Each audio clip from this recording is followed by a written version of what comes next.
Ta-da, ta-da. Hello, everybody. Welcome back. My name is John. This is my channel, Your Renaissance Man. And we're doing a live stream today to talk about some weekly events that happened this week and things that have been going on and talk a little bit deeper about some of this stuff. Before I get into all that, thank you to all our subscribers. You guys are awesome. If you're willing to subscribe and you haven't yet, it'd be greatly appreciated. If you've subscribed already, if you can continue to support us by either like, commenting, or sharing. So yeah, I got a few things here on the old list I want to talk about today. Marines headed to Iran. Pam Bondi. The F-15 that was shot down over Iran. Soda. ADHD. Trump. All sorts of fun stuff. It's Good Friday. To all the people of the world that celebrate Easter and stuff. Hope you have a great holiday.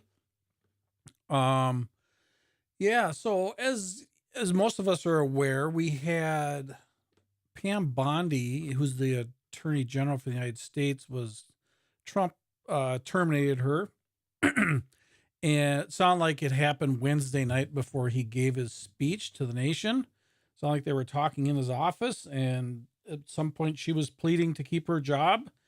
And then Thursday morning, he made an official release saying that she was going back to the private sector for a job where she was needed. In my eyes, in my mind, it sounded like fired, so it sounded like politically correct, just not trying to create a bunch of drama and say, we're done with you. So, I mean, the U.S. Attorney General is the head of the Department of Justice and oversees basically all the law enforcement for the country, the federal law enforcement. And it's an appointed position, and the president has the power to fire, doesn't have the permission to hire, but has the permission to appoint. And then the person has to make it through committee and be approved. And if they're approved by this committee, then they can take the position. So the reason we make all that, point all that out is because when he originally took office, his first choice was Matt Gaetz, and he's a senator out of Florida. And through the process of getting him appointed, they started to expose a bunch of dirt on him. And it was really starting to look bad, and just overall him being appointed and just the stuff that was surfacing. And so he stepped aside on his own versus going any further with it.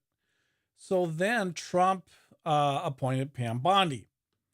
And a little bit about Pam Bondi, her history. So she's a Florida resident. Her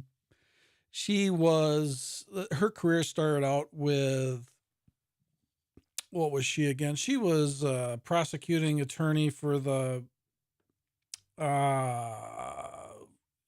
let's see what I got here. Prosecuting assistant attorney for the Attorney General of Florida. She did that for 18 years. And then she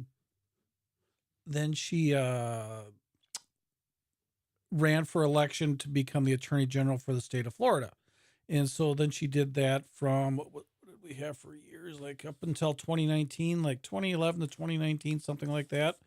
And then that turned into the time frame when Trump was being impeached, and she was part of Trump's defense counsel for the impeachment process. And so that's how Trump knows her, that she was one of the defenders part of his legal defense for the impeachment. And so that's kind of their history together. Pam's background as an attorney general, for the state of Florida, some of the things that she was given credit for was helping to stop human trafficking and helping to bring down drug crimes.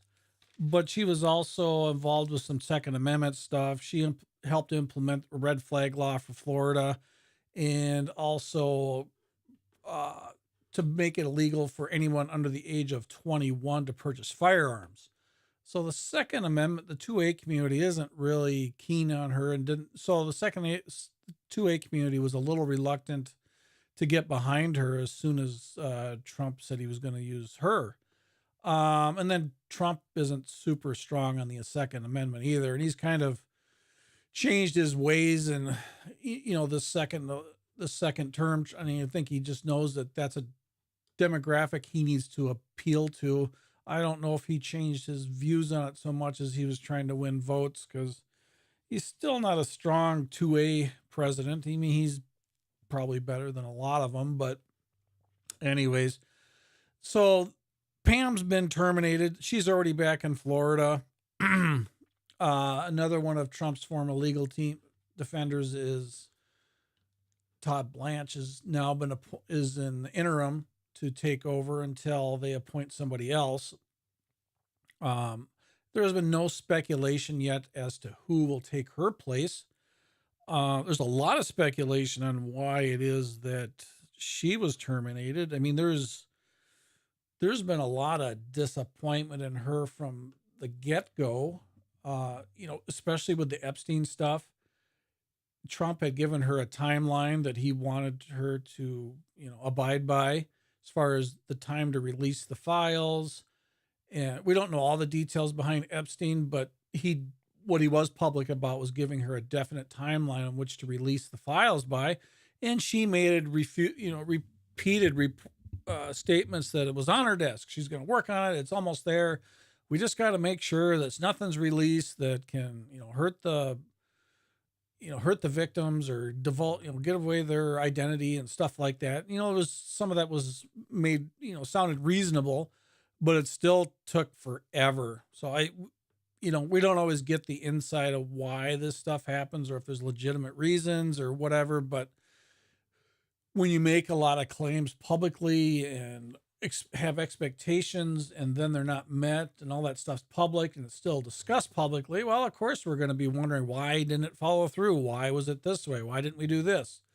So, Trump's been trying to be more transparent than any other president as far as that goes and what's going on. And I can respect him for that. He's definitely in front of the press a lot and he does talk a lot. I mean, whether you like him or not, he does share, he does talk about a lot what's going on and tries to be open about it. I mean, you can question about how he does the old Trump shuffle around some stuff and doesn't answer directly. And, he asks him a direct question and he does like to bob and weave on some of them and not answer them. And some of the ones that he finds outrageous to be asked, he'll just rub it back in your face. He said, "You expect me to answer that? You really think I would say that out loud?" So he's definitely a different president than we've been used to over these years. So yeah, I mean, as far as Pam being released, like I said, there's been a lot of disappointment with the Epstein files and how that's been handled, and the prosecution end, no charges have been made to our knowledge. That I think that would be public right away if charges were made anybody related to Epstein. So as of now, it sounds like there's been no charges against anybody in the Epstein files. And there's some notable ones in there that are, definitely reasonable suspicion, like former President Clinton. That's definitely one of the higher profile ones. And I think Bill Gates is in there. And, we got some really high profile people mentioned in there. And there's not even been charges dropped on any of them to our knowledge.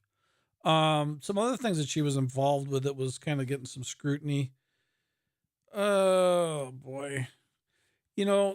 Also Trump had wanted her to investigate the Russian hoax. And I mean, it's coming to find out that it truly was a hoax, and there's a lot of high profile people involved with that. And there's been no charges against anybody that's supposedly been involved with that. And, and of course we don't want them to recklessly, throw charges at people just to drag them out in the open and throw mud at them. So, I mean, I think Pam had mentioned one time early on that we can't just bring up charges. We want to do it, on people that it's going to stick, meaning do we have enough evidence that if we go to court, there's a high likelihood of getting a verdict on our side, not to waste our time. Is this person going to be found guilty? Is it going to be worth our effort? Is this so vague and so little information that it'll just be slinging mud and then wasting our time, wasted the money, wasted the taxpayers' money, that kind of stuff. So, that's the kind of stuff that we're not really, and we don't know all the details on that kind of stuff. There's got to be enough there, there's a lot of stuff that has surfaced since he's taken office it's questionable. It's like, why are yeah, just so I think her not moving fast enough, not pressing charges on anybody yet, possibly, or the way she mishandled the Epstein files. I mean, there was just even recently talk that she warned Eric Swalwell about Kash Patel releasing his files about him and him supposedly sleeping with the Chinese spy and selling U.S. secrets, because he's now running for governor for the state of California. And there was a rumor floating around that she tipped off Swalwell that that was going to be released. So, I mean, I could see Trump terminating somebody immediately if there was something going on that broke the inner circle of his cabinet members. I could also see possibly that maybe he gave Pam a deadline. I want to see this, this, and this. And if I don't see it, you're going to be gone. I mean, he's running this, he's running the running the country the way he runs, the way he runs his life and the way he deals with things, which isn't the way that, the government's used to, the way public, servants aren't used to. Some people really appreciate it. And I'm sure he's a difficult person to work for. I'm sure he's got high expectations and it's very black and white. If you meet your goals, you're a hero. If you don't, you could just be sent down the road. I could see that very easily. And maybe he had some goals set for Pam and Pam just didn't make them in time. I could see that too. Because, his first term, his appointees, they weren't people that he knew like he does now. I mean, he handpicked everybody this time. His first term, everybody was picked, I think, with help from the Republican Party, because he had a lot of cabinet members he had a lot of do-nothing cabinet members and probably people he didn't trust, or probably he realized now that they weren't trustworthy. And so I think he took his time and tried to do some due diligence with who he surrounded himself for his cabinet this time. And I think he's taking advantage of that. Yeah, if he wants to kick somebody out, he can at any time and put somebody else in. Who was the other one that just stepped down or just had to move down? Noam, that's who it was. Yeah. Noam was put into a different position. So there you see, she wasn't taken off the payroll. She was put somewhere else. So that looks more like, what you're doing is attracting a lot of negative attention. I appreciate your efforts. I do like you. I think you do us some good, but let's put you in a position. Let's change positions for you now where you're not going to be under the spotlight so much. But whereas Pam, she was, it said leaving for a job in the private sector, a place in the private sector where she's needed or something like that. It's like, oh, she's gone. She's gone. She's back to Florida. So I don't know. It'd be interesting to see who he appoints next.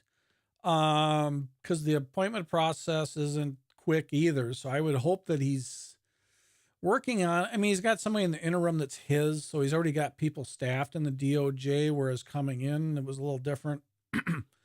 So, he's got people that can take her position until a new appointee. So I think it'll happen a little, not quite as aggressively as it did him moving into the White House, but it'll be interesting to see who he picks. What else we're going to talk about today? So, so we had an F-15 shot down over Iran. I think that was early this morning.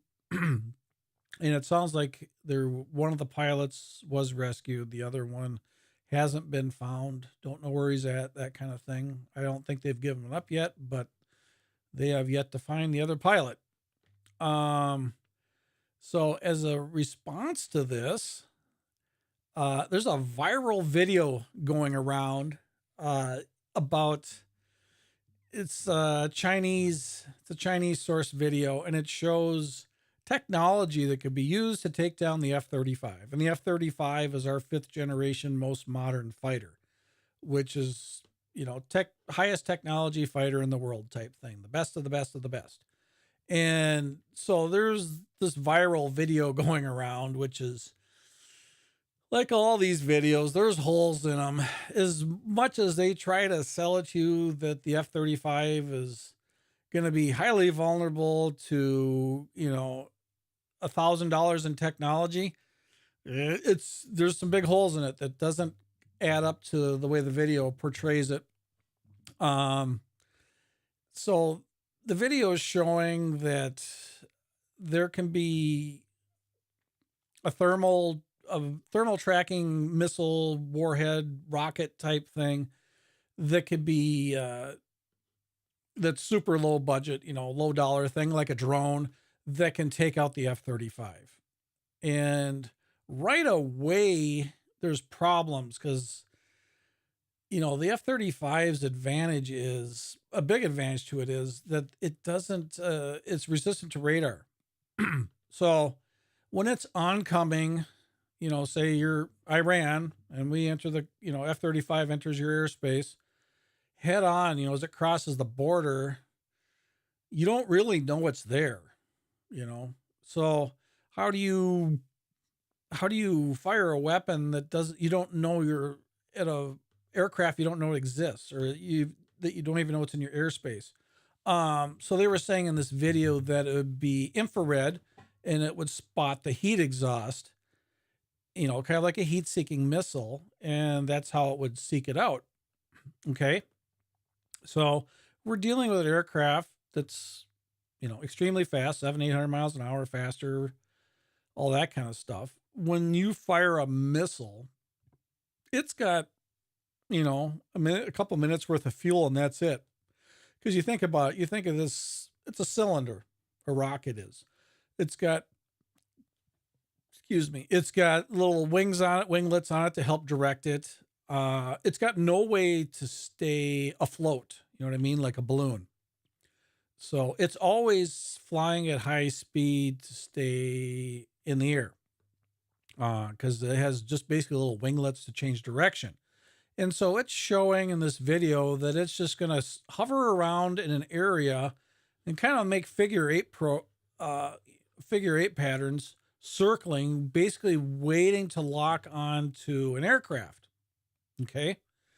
So, so the feasibility of it just doesn't add up. If it was a balloon, the Goodyear blimp's out there floating and it's waiting for the next time an F-35 flies by.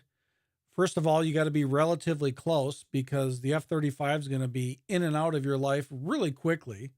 So, so for example, the Goodyear blimp could not probably go hunt down an F-35 for obvious reasons. It's slow, it's huge, it's cumbersome. It's, it just doesn't add up. So they're saying that this rocket is just going to sit around and hover around in circles or do figure eight programs with its sensors actively looking, and then when it locks on to a heat exhaust pattern, it's going to lock onto it.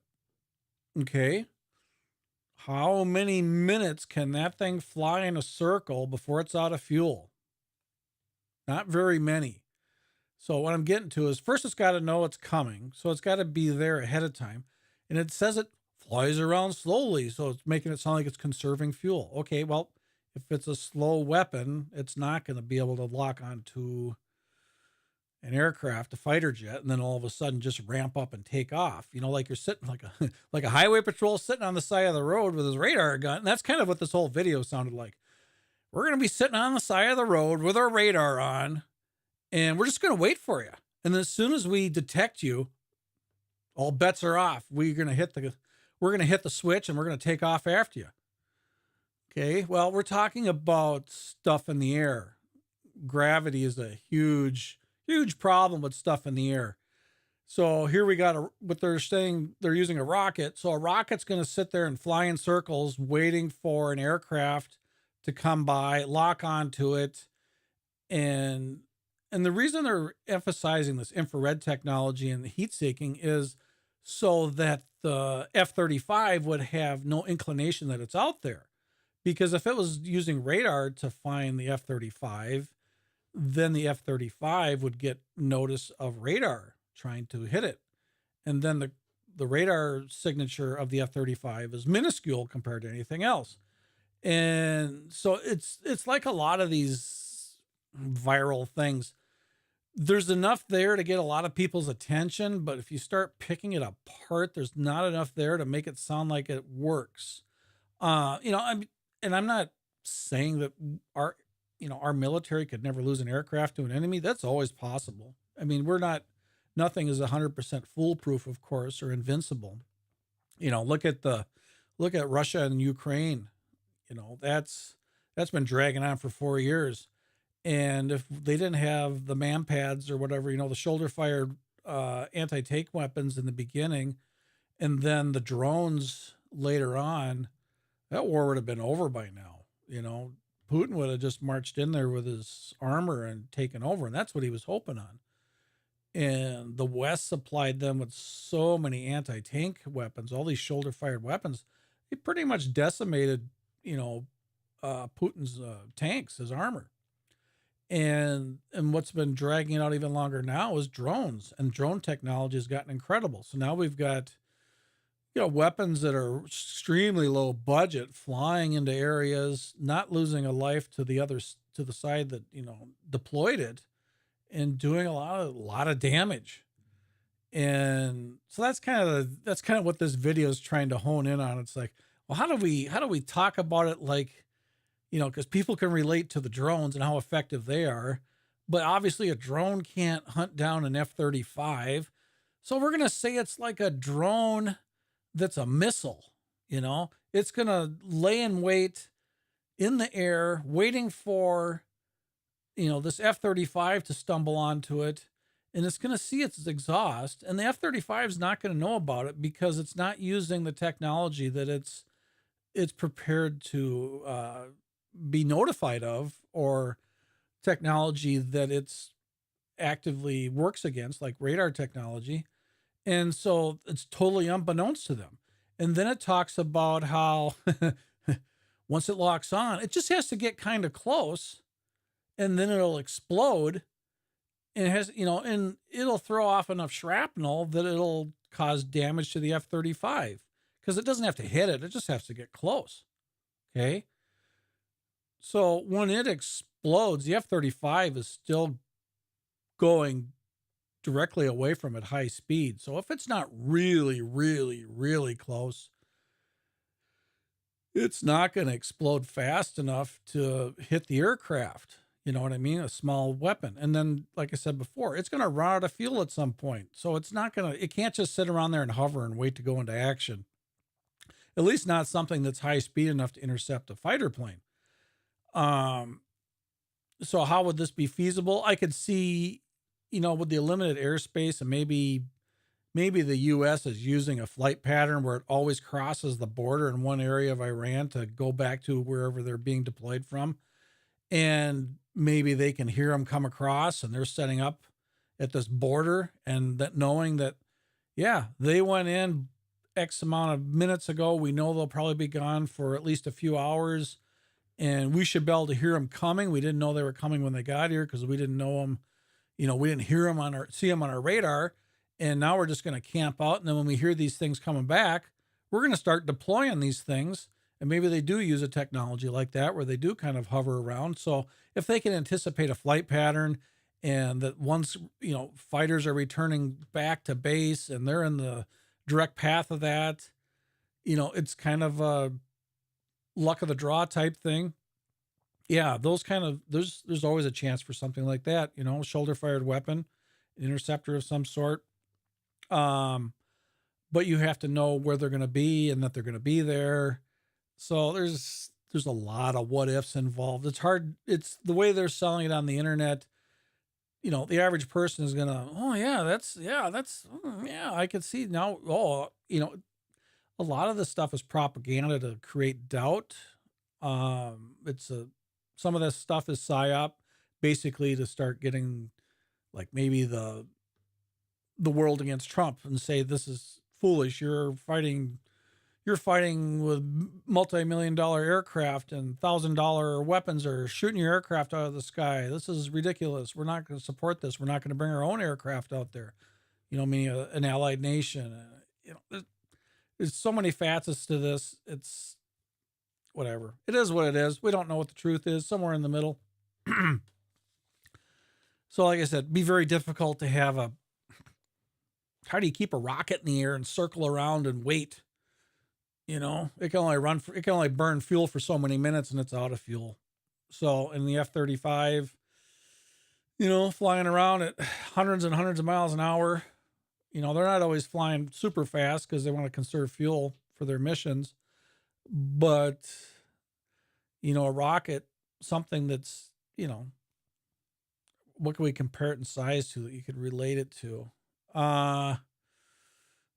Something smaller than your car in length, or around the size of your car in length. I mean, not the girth of a automobile, but maybe the girth of like a 55-gallon drum or something smaller, something like that. Something of notable size, but it's got to burn a lot of fuel to stay up there.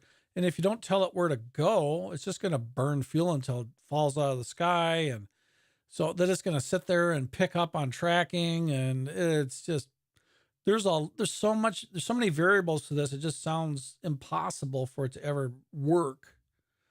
Yeah, I don't know. Sounds like a bunch of crap. I'm sure somebody with a lot better words and a lot better experience with this is going to blow it apart on the internet eventually and just say it's foolish to even think or buy into this idea. What else? So I've been working on quitting soda for again in my life. I've been on soda on and off all my life. And, as we all know, soda's not good for you. It's a weak poison, whatever. It does a lot of bad things to you. And so I started drinking Pepsi like back in the late 70s as a kid, and always liked it, and started drinking it more and more as I got older, mostly for the caffeine and, all that crap.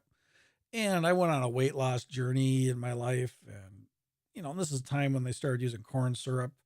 They didn't always use corn syrup in soda. It used to be, beet sugar, and so it's like, okay, soda's bad for you. If you're going to lose weight and you still drink soda, it's really going to be difficult. So I quit soda.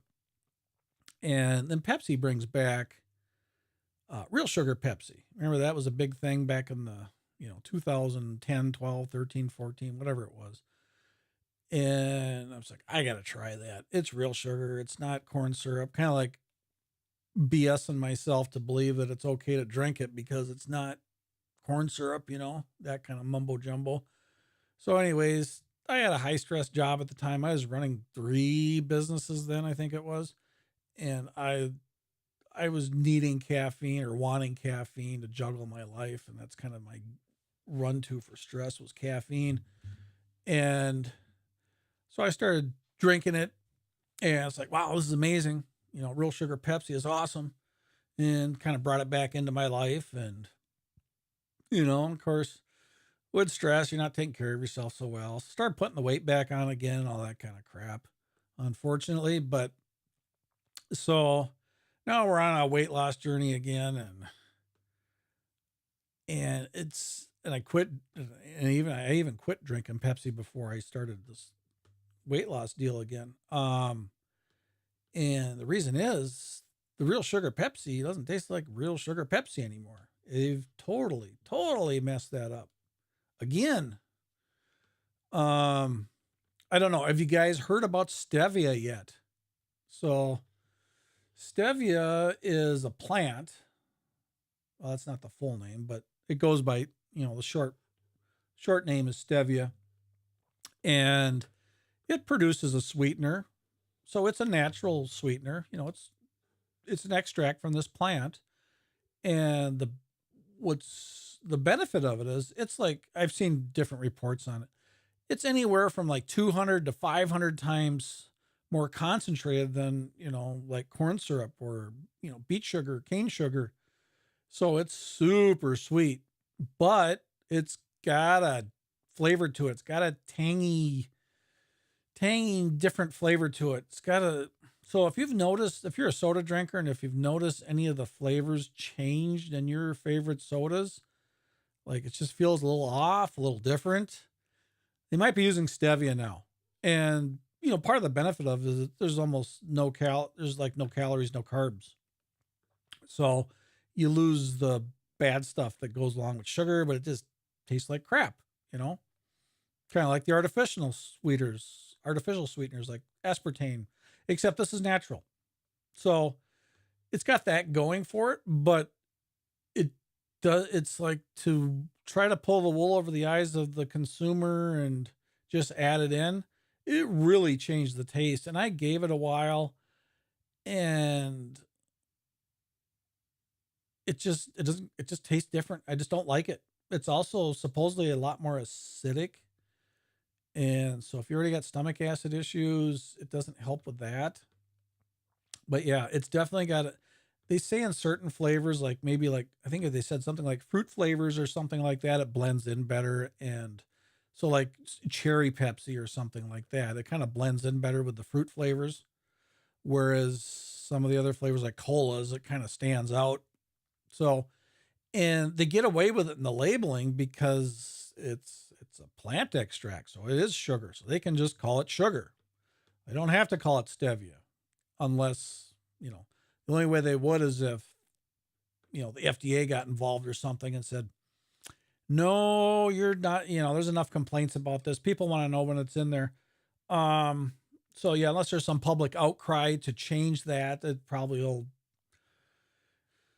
probably just always be added and you won't know. And maybe it'll just be an outcry from consumers that'll change it and say, I don't like your beverage anymore. This sucks. I'm tired of this flavor. I don't like it. It stands out. I'm sensitive to that kind of stuff. So I don't know. They'll do it. It makes sense to them financially. We don't care what we think unless enough of us don't like it and just say, hey, screw this product. We're done. So there is open marketing that's when they, on some products claiming stevia is in there and, because it's trying to get you to stay with their sweet product, but now it has 0 carbs, 0 sugar, for those that are trying to avoid that. And so it is used in marketing in in those arenas where they're trying to help people get off of, soda and get to something that's also sweet, but, doesn't have the carbs and the sugar. So I don't know. I kind of wish they wouldn't stick it in anything else unless they labeled it, but I'm thinking as of right now, they really don't have to tell you. So notice a change in the taste of your stuff that you have, and it's got this weird tangy. Yeah, it's probably stevia. There hasn't been any research yet to show that it may have anything detrimental or unhealthy by it. We're assuming that because it is a plant extract, hopefully it is. There's no long-term effects from using it, like aspartame, which is fake sugars or yeah. Anyways, not going to go down that rabbit hole right now. Blah, blah, blah, blah, blah. So we also have, yeah. Oh yeah, you can see that. Yeah, we're a paper guy. We're analog. They don't do a lot on digital stuff for taking notes. I have to have a piece of paper. I need that physical interaction. Going to my phone and looking at a small screen and it just gets hidden too much, right? Just don't retrieve it. I'd have to really, really work hard to stay in a habit to use it. As of right now, yeah, I'm just not. I haven't trained myself to use it like that yet. I mean, yeah, appointments, everything. I gotta scribble it down on a paper calendar. I'm a dinosaur. And I really need that physical interaction with it to do it. So yeah, so the Marines, they're going to be showing up near Iran shortly. There's a lot of speculation on a land invasion and that kind of stuff and more fear mongering type crap. I personally don't think they'll ever do a land invasion because I don't know what boots on the ground would do, at least on the mainland Iran. I don't see a point to do that. We've wiped out so much of their leadership. To make a land invasion would be to occupy, and then that sucks up a lot of manpower and a lot of lives. So I think the reason the Marines are going there is I think it's going to be to hold down what's that? Oh, what's it called? I know what it is. I know what it is. What's it called? Let's look it up real quick. Karg Island. So one of the strategic bombing, some of the strategic bombing was to take out the defense systems on Karg Island. And that's the island next to Iran. And what's significant about it is that's where they load or they ship out all of their oil from, their infrastructure, how they make their money. And so when they load all the oil that Iran sells gets loaded through Karg Island. So that's where the ships go. And almost immediately we took out the defense systems of that island. But that's all we did. There's holding tanks, there's a pumping facility, there's, a pipeline feeding the island for all of Iran's oil to go through there to get loaded onto ships. And I think honestly what's going to happen is the Marines are going to move on to Karg Island and they're just going to secure it to make sure it doesn't get destroyed. Because that's critical infrastructure to keep the country alive. And I think, in order, because what Trump gives it a lot of heat for is that the oil prices are going through the roof. And so if it gets to the point where, Iran's, I mean, Trump will say Iran's already collapsed and done. There's other sides that say they're far from done, and propaganda coming straight out of Iran saying that no, we're still fighting. We've got them, blah blah blah. But Trump isn't. I think Trump is being straight up when he says he just wants to make sure they can never have a nuclear program as far as nuclear weapons. And so for them to not, so if he keeps their ability to sell oil alive, it won't impact the market. I mean, he can take away some of the infrastructure of the country, but as long as they can pump oil, that's what's going to impact the market and fuel prices. So I honestly think the Marines are going to occupy Karg Island and keep it safe and until the country goes through regime change that, whatever Trump's hoping to see. And then, as time goes on, they prove to be doing what they're supposed to be doing, then let them have Karg Island back. But I honestly think he's going to occupy Karg Island and hold it down and make sure it's not destroyed or whatever, because as as the government collapses and fails or whatever, and there's still people that are people that are hardcore to the regime that's falling apart, they could very easily go, sabotage that island, blow it up somehow. It wouldn't be a huge a huge undertaking if they have some weapons left because it's already got the petroleum there. So if you can set it off and cause a bunch of damage, it could be months to years before it can start, delivering oil on the ships again. What would that do? That cause a big ripple in the oil prices for a long time. So I honestly think he's going there to save Karg Island to make sure they don't, as it's all falling apart, they don't do some last ditch effort to really make the world miserable and blow it up. So that's my guess on that. Not sure, because I can't see a reason why to occupy Iran, because it would take way too many people and we would lose way too many lives. I mean, Trump would get impeached instantly if we had boots on the ground and we're trying to invade Iran. Yeah, because there'd be enough resistance there that it wouldn't. Yeah, it's not good, and especially if the allies aren't supporting us as much as we think they should. That's the other thing that's falling apart. Support from the European Union. And Trump's threatening to pull us out of NATO, which he's wanted to get us out of NATO for a long time. There's a lot of people who think we should get out of NATO. I think we should get out of NATO. I don't know what the advantages of NATO. If it wasn't for NATO, we wouldn't be helping Ukraine, because we're part of it. If we weren't part of NATO, Ukraine would have fell right away. We supplied them a lot of weapons and money, and Putin would be in Ukraine right now. So these other countries putting up a fight to not support us in Iran, not their war type thing. It's your oil, guys. I mean, I do agree with Trump on that. This is your oil. You should be doing what you can to secure it, because he's not going to allow the regime in place that was before. And if you want to make sure your oil's still pumping, you better get involved. So the Strait of Hormuz has got to stay open also. So I could see them occupying Carg Island, and I could see them doing something to keep the Strait of Hormuz open also, to keep shipping open, because the Strait of Hormuz isn't just Iran's oil coming through. It's Qatar and Saudi Arabia. What's on the backside there? Anyways, Strait of Hormuz is also valuable to the countries across the water from Iran, because they're oil producing nations also.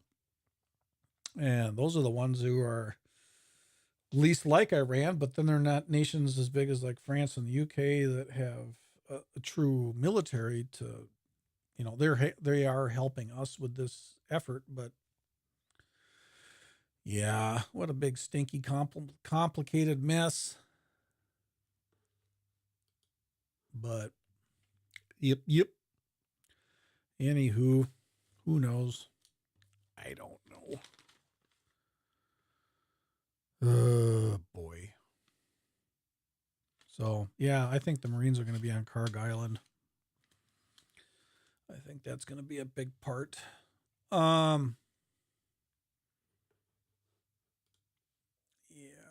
Nobody tuned in.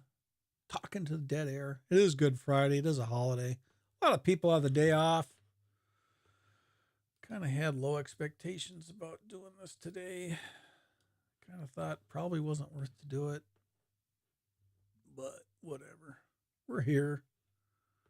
We're doing what YouTube says. If you don't put out videos, nobody will ever watch them. Anyways, I don't know. We're just rambling now.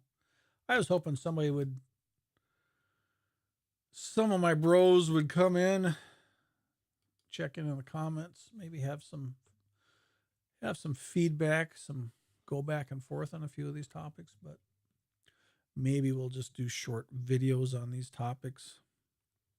I'll research them a little better and do like a 5, 6, 7 minute video. Yeah. Oh, well. We tried. Well, everybody, we'll just sign off then. I had some other stuff I was going to talk about, but I was only doing that stuff just in hopes that people would chime in, but we're not going to get anybody today. So, anyways, thanks for watching. If you ever get to see this here video, hope you guys are well. Have a good Easter. We'll talk to you soon.